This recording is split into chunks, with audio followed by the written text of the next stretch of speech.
As we come into 2024, we're coming into a very, very interesting and somewhat difficult year for Europe because of the number of elections that we're expecting. We are having European Union elections to the European Parliament, of course, but also Belgium, Portugal, Austria, Slovakia, Lithuania all have elections, and at least 4 of those we're expecting to see a change of government. As we're expecting to see also in the UK and in the US where there are elections. There are elections in Russia, but that's probably already been decided. The votes will already been counted, I'm sure. But I'm really interested in the European Union at the moment and how those elections will impact on the EU, how the EU will cope with changes of governments. I'm very lucky here today because I'm here with Gerolf Annemans, who is a member of the European Parliament, a Belgian member. He sits with Vlaams Belang, which translates roughly as Flemish identity. He is a member of the Committee on Economic and Monetary Affairs and also on the Committee of Constitutional Affairs, to give it its correct title, which are 2 of the more important committees here. Mr. Annemans, it's a great pleasure to meet with you. And see you. I want to talk about, because we're here in Belgium and you are a Belgian MEP, really to talk about what's going on here at the moment. So, of course, Belgium is an unusual case because the government is always a coalition. And I believe that's actually in the Belgian constitution. And this causes a lot of problems for us. But at this very difficult time, as I mentioned, this is a difficult time. We have 2 wars going on. A third conflict emerging in the Red Sea. We have the elections. We also have a very, very difficult situation with the European Council. The European Council is currently in the presidency is currently in the hands of Belgium, and in 6 months it's due to transfer to Hungary. Now we have a problem. I would say a very Belgian problem, in that the President of the Council and the Presidency of the Council are 2 different things, of course, which always confuses people. Maybe it's designed to do that. Charles Michel, who is a former Belgian Prime Minister, has announced he will resign the presidency, his personal presidency, as opposed to Belgium's presidency, in order to run for the European Parliament, which is a rather extraordinary move. But this leaves the Council in a very difficult situation, because the presidency will be taken over by Hungary, and if no new president is put in place of Charles Michel, Viktor Orbán is in charge. What can that mean for Europe? Well, you ask it to the wrong man, because I would not think that Orbán's presidency would be worse than Charles Michel's. Why is Charles Michel going to be on top of the list of his party in Belgium for the European Parliament? Because he already knows now that he was incapable to put this presidency of the Council in the right way. He was in that seat due to the Peters principle. They nominated him in a thing that he couldn't manage. He was incapable to do so. So his incapacity will force the others, no doubt, instead of renaming him as a president of the council, at the end of the year, no doubt, he would have been expelled from that function.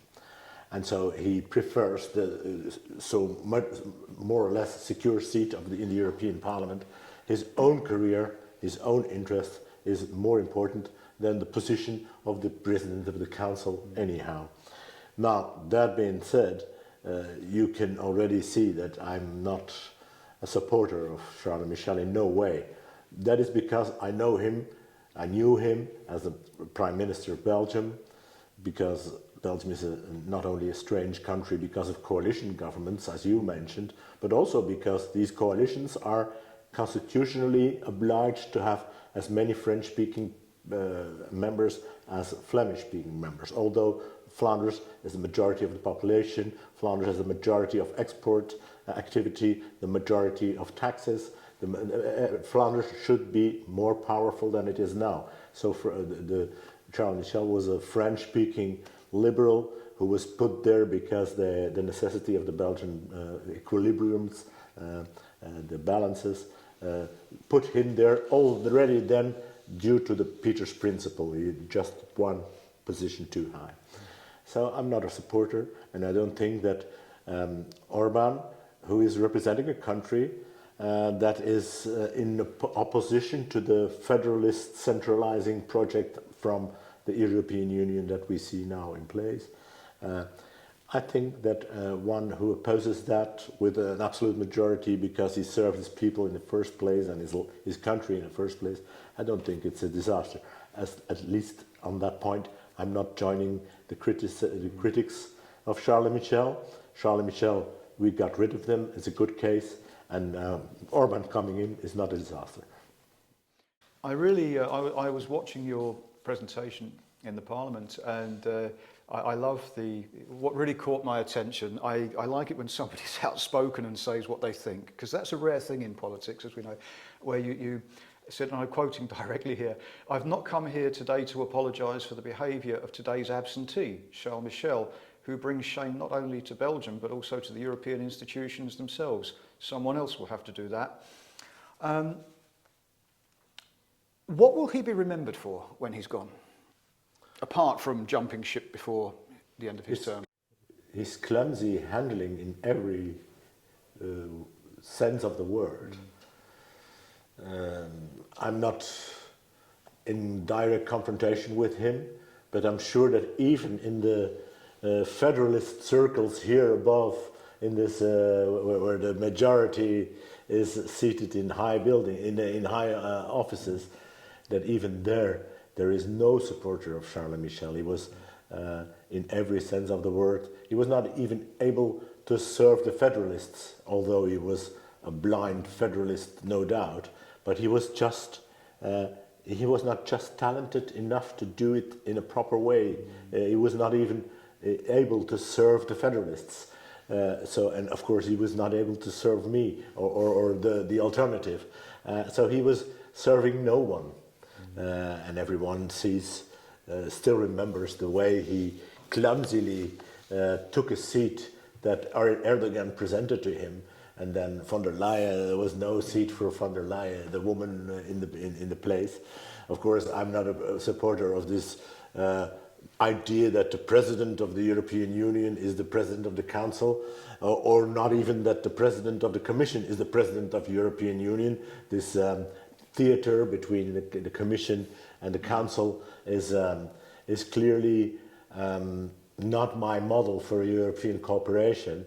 The Commission, in my mind, is a servant of the Council, and the power weight should be at the Council. That is, eventually, if we would keep a structure like the European Union to organize our European cooperation, it could not be this thing. And so Charles Michel was incapable. Von der Leyen is too fanatically federalist. So we are in bad shape, and this European cooperation is in danger. If it goes on the path of von der Leyen, we are all in danger, because it will be the beginning of an orgy of federalist powers stealing from the member states. And if Charles Michel is the leader of the Council, there is no way that the Council could put his weight on the table. And that's why I say, ironically, that Orban would be a better choice, because Orban at least could represent this new era in which we will have to give more powers back to the member states. The Commission, you say, is not the government of the EU, but de facto it kind of sees itself that way, doesn't it?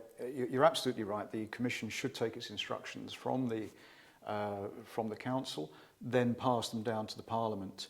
And of course, now the Parliament has the right to block legislation. That's relatively new, and the Commission hated that when it came through. When that happened, they did not like this.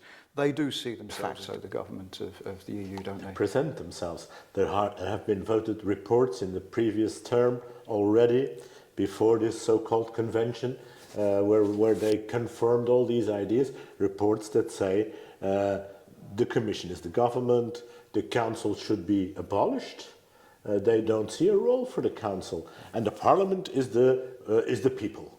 So that is, of course, not what the European Union was all about. The European Union was coming around the table, see where we could cooperate on a free basis with a member state in full competence, agreeing or not agreeing, or like Danish in the Schengen agreement, having opt-outs, partly opt-outs, etc. A complicated platform on which we are in discussions and try to find solutions if possible and if necessary and if useful and if the member state agrees. That was the idea.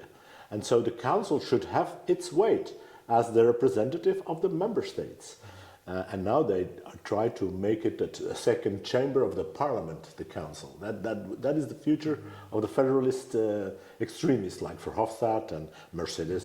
So they designed this new extremist federalist European Union, and they even claimed that it was already foreseen in the Lisbon Treaty. They have reports where they show this is what we can do according to the Lisbon Treaty, which is totally nonsense because the Lisbon Treaty was already fake, abolished and rejected by many referendums, and all the others made some theaters doing as if it was a treaty that was based on popular vote. It was not the case. And so they went too far, they go too far, and we should somehow refrain them from going further. It's kind of federalisation by creep in many ways. We're talking about the European Council, or the Council of the European Union as it's sometimes known. Actually, its real name is the Council of Ministers. That seems to have been forgotten, doesn't it? Yes, I see no reference outside the Justus Lipsius building, which is the headquarters, of course, at Schuman, of the Council of Ministers whatsoever. No, the idea that more ministers coming from member states come together and try to find a deal, this idea should be abolished. And as I say, in their reports and in their plans, the Council of the European Union will be abolished, and the only role will be an advisory body within the Parliament. And so the Parliament is a cooking pot of extremism, EU extremism, going further they call it, but in fact it is pushing us and pushing the people forward into a union that nobody can wish for.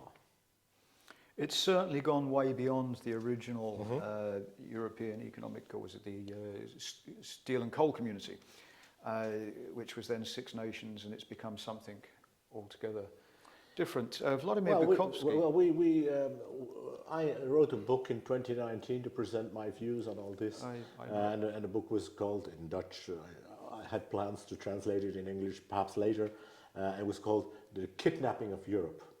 So Europe is a good idea, and people want Europe, namely the European cooperation. It was a positive idea, but it was kidnapped by this elite that made a centralized state and then wants to replace, without shame, they openly say that, they want to replace it by a centralized European state and replace the member states.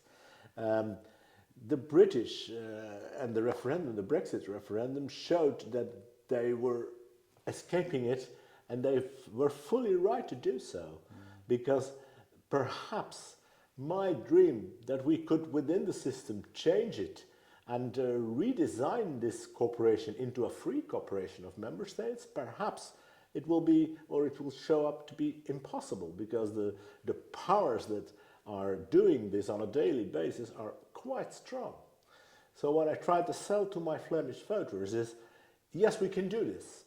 And I do this together with my French and Italian and German colleagues, and we come together in some opposition against this system. We should become stronger and try to find a blocking minority in some sense, because otherwise, yeah, the Brexit was a better idea. Get out of it. If they don't adapt, go to a referendum and get out of it, because otherwise we will end up in jail. In the jail of a European corporation that has become a centralized state. That's what I mean. With regard to the forthcoming elections, it'll be interesting to see how Vlaams Belang fares in the national elections and the EU elections. I personally suspect that there will be a greater share of the vote over the previous elections in the Europeans, certainly. I often, when I'm in Antwerp, I like to talk to people about politics and what concerns them, what their worries are. And when I hear their concerns, it seems to me that they are very clearly, they would be voting Vlaams Belang, which tells me why the major parties, if we call them that, are so keen to keep Vlaams Belang out of the media, out of the debate. I think that it's not racist or extremist to honestly report that most people in Antwerp are very concerned about the Islamization of the city. They're concerned about the growing levels of street crime. This is something that's quite new to Antwerp. They're concerned about the strain on public services. And people who, if I were to look at the demographics, I would suspect that the indigenous population, if I can say that, of Antwerp is probably older than the national average. It's a comfortable middle-class city. People have a right to be concerned and to express those concerns through the ballot box about what is happening to the environment in which they have lived and paid taxes and raised their families. Surely they have the right to know what the manifesto is. Well, the parties in power deny that right. They say that these people have worries, but that these people are obliged to vote for one of them. Because otherwise they become extremists. They become excluded. Not only Vlaams Belang politicians are excluded from power, but the voters of Vlaams Belang are also excluded from the democratic platform in which people decide how they are going to be governed. So Belgium is the most radical and most extremist version of what I would say the EU mind, because I rather think that the EU mind and the centralizing, obliging society that they are designing and that is coming up, telling us how we can live, how we can drive, how we can do anything, will be decided in the European Union, is a copy-paste of the Belgian state, where since over 30 years the people in power and the parties in power dictate to the Flemish how to vote, and subsequently say, if you vote wrongly, we treat you in this way, we exclude you from anything, including your political representatives. So Belgium is not a real democracy. And I don't think a country like Belgium, with two countries in it, nevertheless obliged to form one government, it's an artificial construction dating from the post-Napoleon era, where the English and the Germans and the French said, let's create a country there that is not Dutch and that is not French in the meantime. So we create a special country, but they forgot that in the north there were Flemish people living there, speaking Dutch and not French. And they tried to make them speak French, but they didn't. And so now we have two countries. And it's an artificial country and it's unstable. You see that in the budget numbers of the French-speaking part. They are spending their government money on the basis of the dominant power of the Parti Socialiste. And so forming a Belgian government became in the last 2 decades all the more complicated.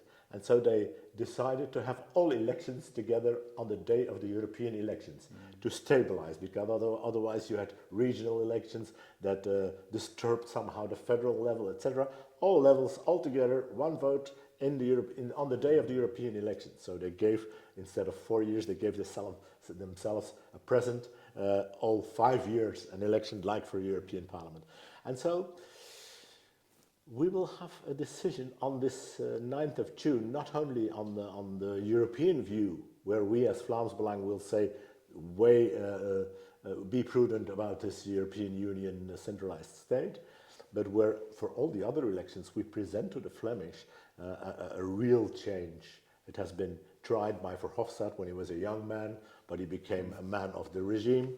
Especially when he arrived here in the European Parliament, he became a man of the regime. It was tried by Mr. Leterme, who was considered a Flemish-like prime minister from Belgium. He was expelled by the Parti Socialist. They called him a dangerous man while he was a prime minister. So they expelled him from the political scene. Then the waiver came, big promises, Flemish interest, etc.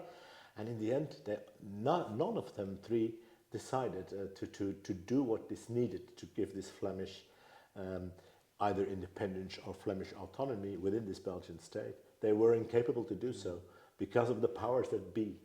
Like here in the European Union, in Belgium, there are the powers that be. So that's why Mr. De Croo, who presented himself now as the president of the European Union for 6 months, he's a non-existing power man, because he represents the 7th party of his own coalition. He's one of the smallest parties of Belgium, Mr. De Croo. And nevertheless, he acts as if he is the leader of Europe, and even he acts as if he is the leader of Belgium. He's the leader of nothing. It's an artificial country with a piece of theater that has been conducted every day. And that's what Vlaams Belang presents now on the 9th of June, the possibility to really change things, because the regime and the powers that be, the parties that I mentioned, realize that with Vlaams Belang, the usual agreements will be impossible.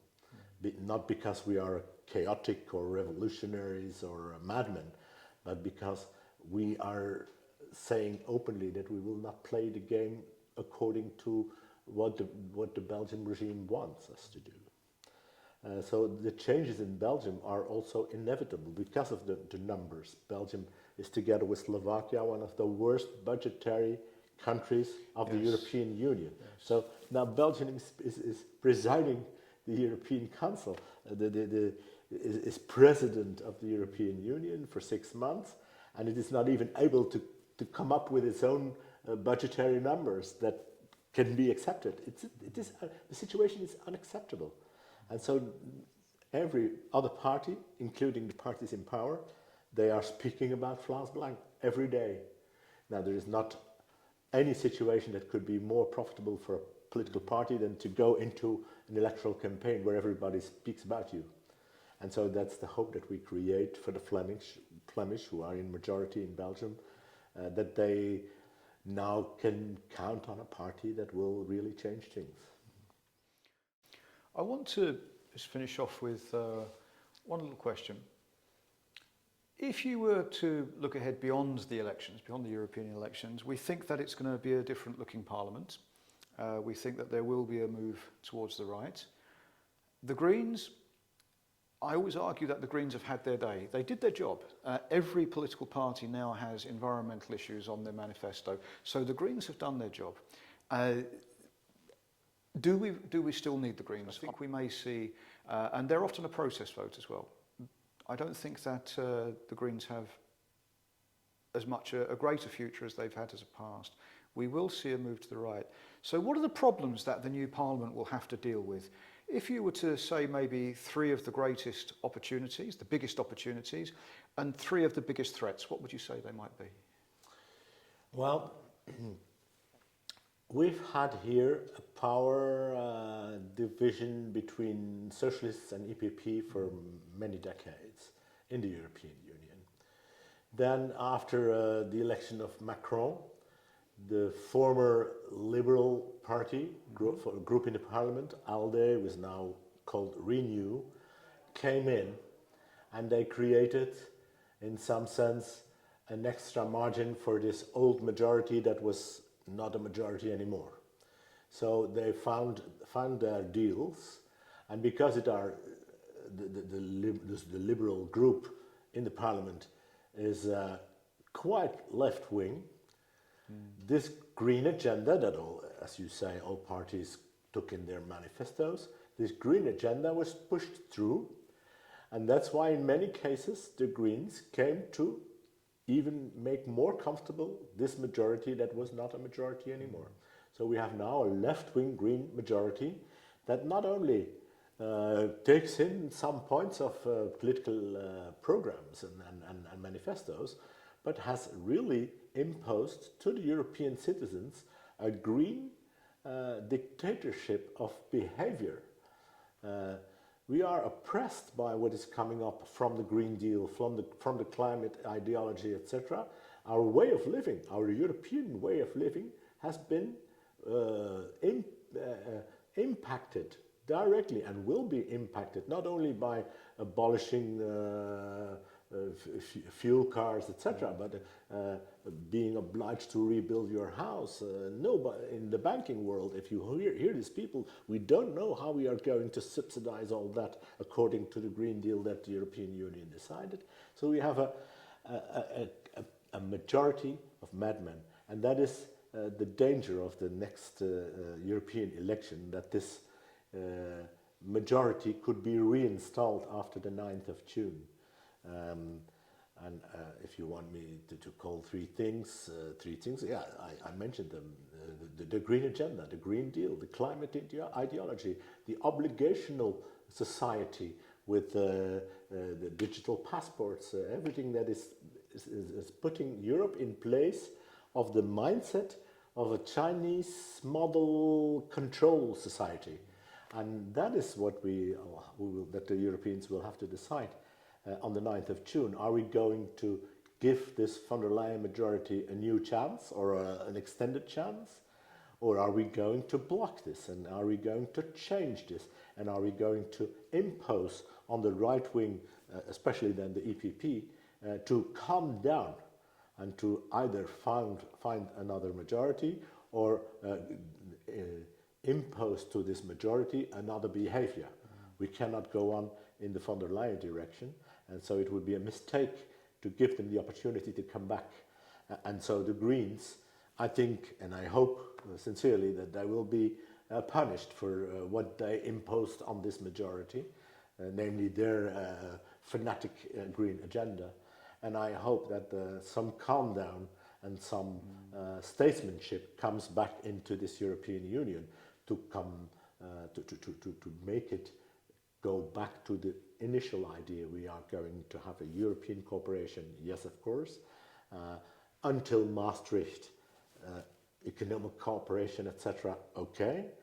Some things like Erasmus students, etc., things that are evident, mobile phone prices, etc. These are things that speak to the people, and everybody agrees. European cooperation is no problem. But what came after that, the centralized state with a president and a national hymn and a parliament that is radicalizing in the left-wing direction, that we should prevent in the next election. That is the offer that we in Flanders will do to the voters. Stop that. It's madness. Will you be standing again? Yes. I am 65 in the meantime, so during my whole career I gave new chances to younger people. So on top of our list there will be a younger man. I'll be on third place. Okay. And if you're re-elected, will you be looking for the same committees, just out of interest? Or? Most probably. Okay. I learned a lot in the Econ and Monetary Affairs Committee, but I had less time because I became president of the European Party, which took a lot of my energy and time. But most probably, and no doubt, I will come back in AFCO, where I was since the beginning, affaire constitutionnelle, they call it, as if this thing has a constitution, but this thing hasn't got a constitution. But they have a constitutional affairs committee just to do as if they are dealing with a constitution. And so these designs of this European extremist agenda of the European Federalists, the design is made there, so that's where I'll be to criticize them. Thank you very much for your time. I know that this is a busy week with a mini plenary coming up, and these are going to be very interesting months ahead, and I hopefully will get to sit down and have a talk after the elections, and I was tempted to say pick through the debris, but let us hope that we will see some common sense see through, and that at the very least this year is going to be a more peaceful and more prosperous one than citizens have had inflicted upon them in recent months. I hope so. You're welcome. Thank you.